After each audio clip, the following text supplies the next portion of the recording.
Pada dekade 80-an, Jepang ibarat cahaya dari timur yang bersinar terang.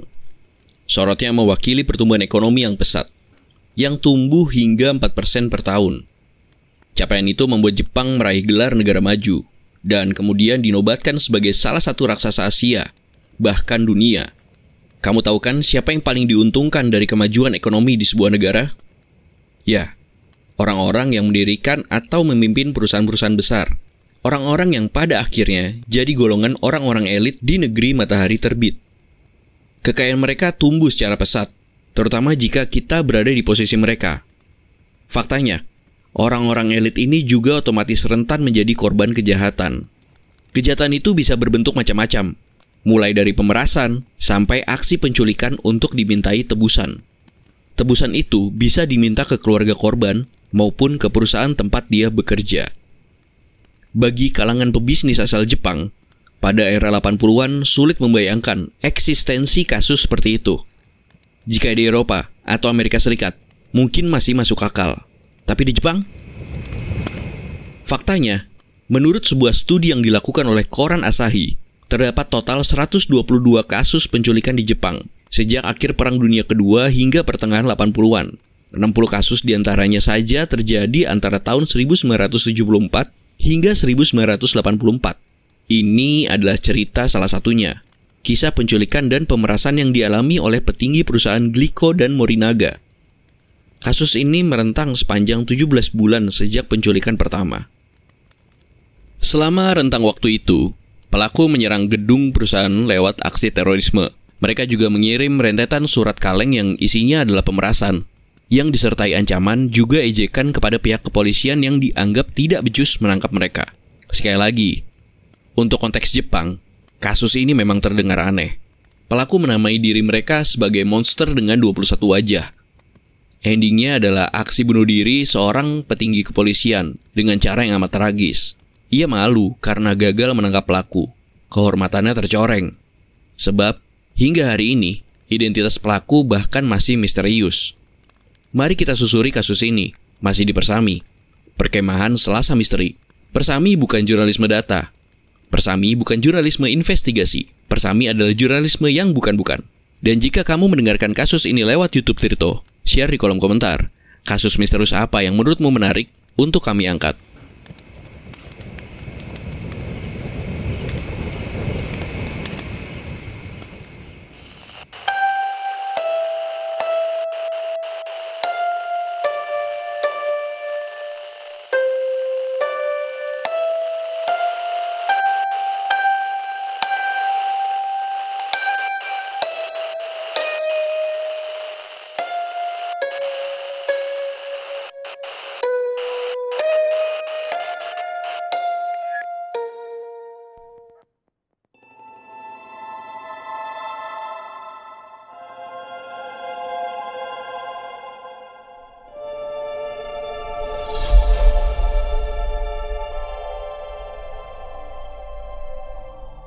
Semuanya diawali dari aksi penculikan pada tanggal 18 Maret 1984. Kejadiannya berlangsung di kota Noshinomiya di prefektur Hyogo, Jepang. Dua orang yang memakai topeng memasuki rumah Katsuhisa Esaki, presiden perusahaan Esaki Glico. Kedua pelaku sebelumnya menyelinap ke rumah sebelah yang dihuni oleh ibu Esaki dan meminta si ibu untuk memberikan akses ke rumah Esaki. Setelah berhasil masuk, kedua pelaku langsung mengubah situasinya seperti di film thriller. Mereka mula-mula menyekap istri Esaki dan anak pertamanya di kamar mandi. Tidak ada perlawanan, karena mereka diancam menggunakan pistol dan senjata laras panjang. Sementara itu, dua anak yang lainnya dibiarkan tidur di kamar masing-masing. Kemudian, pelaku menemukan Esaki yang sedang di kamar mandi. Esaki juga tidak memberikan perlawanan. Saat itu, dia hanya fokus pada keselamatan istri dan anak-anaknya. Dia kemudian dibawa ke mobil dalam kondisi telanjang, lalu dibawa ke sebuah gudang kecil di kota Ibaraki, Osaka. Malam itu terasa lebih panjang dari biasanya. Beberapa menit setelah lewat tengah malam, pelaku melancarkan rencana selanjutnya. Mereka menghubungi kantor Glico melalui telepon umum, lalu meminta uang tebusan sebesar 1 juta yen dan 100 kg emas batangan. Ini adalah jumlah tebusan terbesar yang pernah diminta dalam kasus penculikan di Jepang. Bagian yang menarik dari kisah ini adalah 3 hari setelah diculik, Ezaki bisa meloloskan diri dari gudang tempat dia disekap. Dan saat itu, pelaku belum sempat mendapatkan uang tebusan. Tapi mereka tidak menyerah. Mereka justru fokus ke rencana berikutnya, yaitu memeras Glico. Glico adalah perusahaan pengelolaan makanan multinasional yang berkantor di Osaka. Produknya macam-macam, mulai dari permen, olahan susu, es krim, hingga makanan olahan. Perusahaan ini didirikan pada tahun 1922, atau 100 tahun yang lalu. Pemasarannya sudah menjangkau 30 negara. Maka wajar jika pelaku ingin ikut mencicipi profit yang dihasilkan Glico, meski memakai cara yang salah. Pelaku mengirim surat kaleng ke kantor Glico yang berisikan permintaan sejumlah uang dalam jumlah yang besar. Jika tidak dikabulkan, maka pelaku akan meracuni produk bikinan Glico.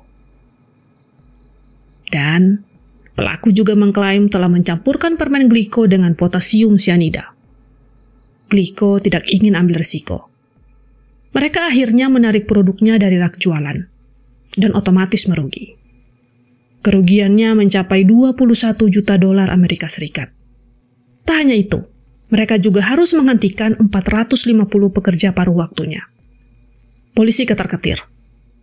Mereka tertekan karena ancaman itu ternyata benar-benar menimbulkan kerugian yang besar. Reputasi kepolisian nasional Jepang hingga era 80-an sebenarnya tergolong cukup baik.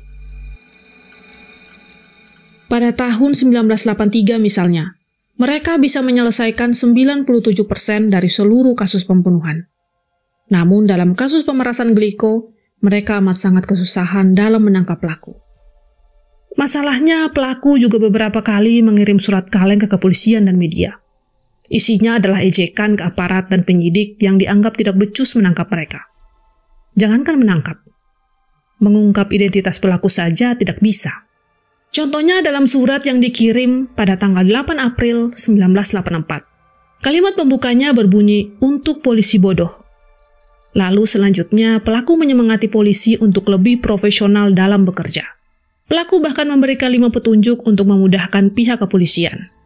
Mulai dari warna mobil pelaku, hingga supermarket tempat mereka membeli makanan. Pelaku mengakhiri surat dengan kalimat yang menegaskan bahwa jika polisi tidak mampu menangkap mereka, maka polisi cuma lintah pajak. Kepolisian Jepang memang kemudian bergerak lebih giat. Mereka memeriksa lebih banyak saksi, mencegat lebih banyak mobil. Tapi usaha itu tetap tidak membuahkan hasil. Hingga pada akhir bulan Juni 1984, pelaku berhenti menyurati Glico. Apakah artinya teror ini sudah berakhir? Tentu saja tidak. Pelaku kemudian melakukan aksi yang sama ke perusahaan makanan lain. 3 di antaranya adalah Marudai-ham, House Food Corporation, dan Morinaga. Pemerasan terhadap Morinaga berlangsung sejak dikirimnya surat untuk Wakil Presiden Morinaga Dairy, Mitsuo Yamada pada 1 November 1984. Isinya serupa. Permintaan uang disertai ancaman. Bedanya, kali ini situasinya lebih horor. Karena pelaku benar-benar menaruh cyanida dalam permen Morinaga yang dijual di sebuah toko di kota Tokyo. Untungnya permen beracun ini gampang dikenali polisi, karena pelaku memberi label di bungkusnya. Label itu mengandung tulisan yang berbunyi, "Bahaya, mengandung racun." Tidak lama setelah insiden itu, pelaku mengirim surat ke Morinaga. Isinya adalah sebuah janji bahwa jika permintaan mereka tidak dipenuhi, lain kali mereka tidak akan memberi label pada permen yang mereka campur dengan cyanida. Hasilnya adalah kerugian yang cukup besar dari Morinaga.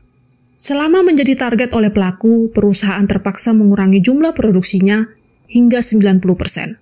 Toko-toko juga memboikot produk Morinaga karena takut menjual produk yang beracun. Ini adalah permainan yang tidak pernah dimenangkan oleh polisi.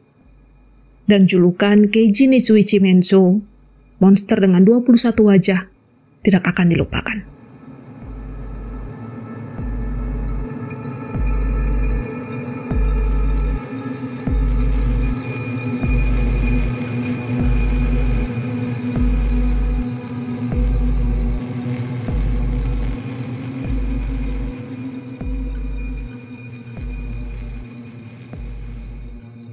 Kaijin Nijuichi Menso, monster dengan 21 wajah, adalah nama yang diciptakan oleh si pelaku sendiri. Mereka pertama kali memperkenalkan diri dengan nama itu lewat surat yang dikirimkan kepada Glico. Nama itu diambil dari nama karakter antagonis dalam novel detektif karya Edogawa Rampo. Monster dengan 21 wajah jadi target buruan nasional. Awalnya polisi kesulitan untuk mengungkap identitasnya. Hingga pada suatu hari, polisi menemukan rekaman CCTV yang menampilkan terduga pelaku. Rekaman itu diambil dari CCTV di sebuah toko yang memperlihatkan seorang pria yang meletakkan sejumlah coklat Glico di rak-rak penjualan. Gelagatnya mencurigakan, apalagi aksi itu dilakukan tak lama setelah Glico menarik produknya dari pasaran. Usai diancam oleh pelaku, si monster dengan 21 wajah. Pria itu terekam memakai topi dengan logo klub baseball Yomiuri Giants. Ia diyakini sebagai monster dengan 21 wajah oleh polisi. Oleh sebab itu, foto yang ada dalam rekaman kemudian digambar ilustrasi lalu disebarluaskan ke publik. Polisi tercatat pernah beberapa kali hampir menangkap terduga pelaku. Ini terjadi dalam kasus pemerasan perusahaan Marudai Ham. Pelaku meminta uang tunai sebesar 50 juta yen. Uang itu diinstruksikan untuk dimasukkan ke tas dan kemudian diletakkan ke titik yang sudah ditentukan. Penyidik tentu saja menjadikannya kesempatan untuk menangkap pelaku. Mereka sengaja meletakkan tas kosong di titik yang sudah ditentukan itu, lalu menunggu. Dan benar saja, tak lama kemudian, seorang pria tinggi besar, memakai kacamata dan berambut pendek, mendekati lokasi. Ia mengambil tas tersebut lalu naik ke dalam kereta. Polisi langsung membuntutinya, namun sayang, pria tersebut lolos dari pengintaian. Kejadian yang sama terulang beberapa kali. Sempat diintai, lolos lagi. Sempat diikuti, sosoknya hilang kembali. Monster dengan 21 wajah bagaikan belut yang sudah ada di genggaman tangan, tapi lolos karena saking licinnya. Pantas saja, surat-surat yang ia kirim ke polisi dan media berisi ejekan, dan ejekan. Monster dengan 21 wajah tidak pernah tertangkap. Identitas sebenarnya tidak pernah terungkap hingga hari ini. Kasus ini amat mencoreng reputasi Kepolisian Nasional Jepang. Kamu tahu kan bagaimana masyarakat Jepang amat mengagung-agungkan kehormatan diri.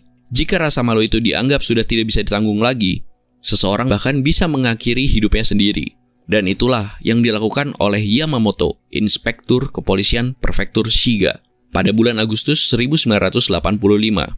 Pada suatu sore, ia berjalan menuju pekarangan rumah, menyiram tubuh dengan minyak tanah, lalu membakar dirinya sendiri.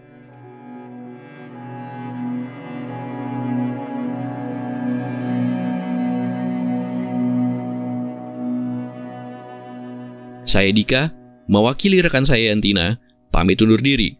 Sampai jumpa di Persami edisi berikutnya.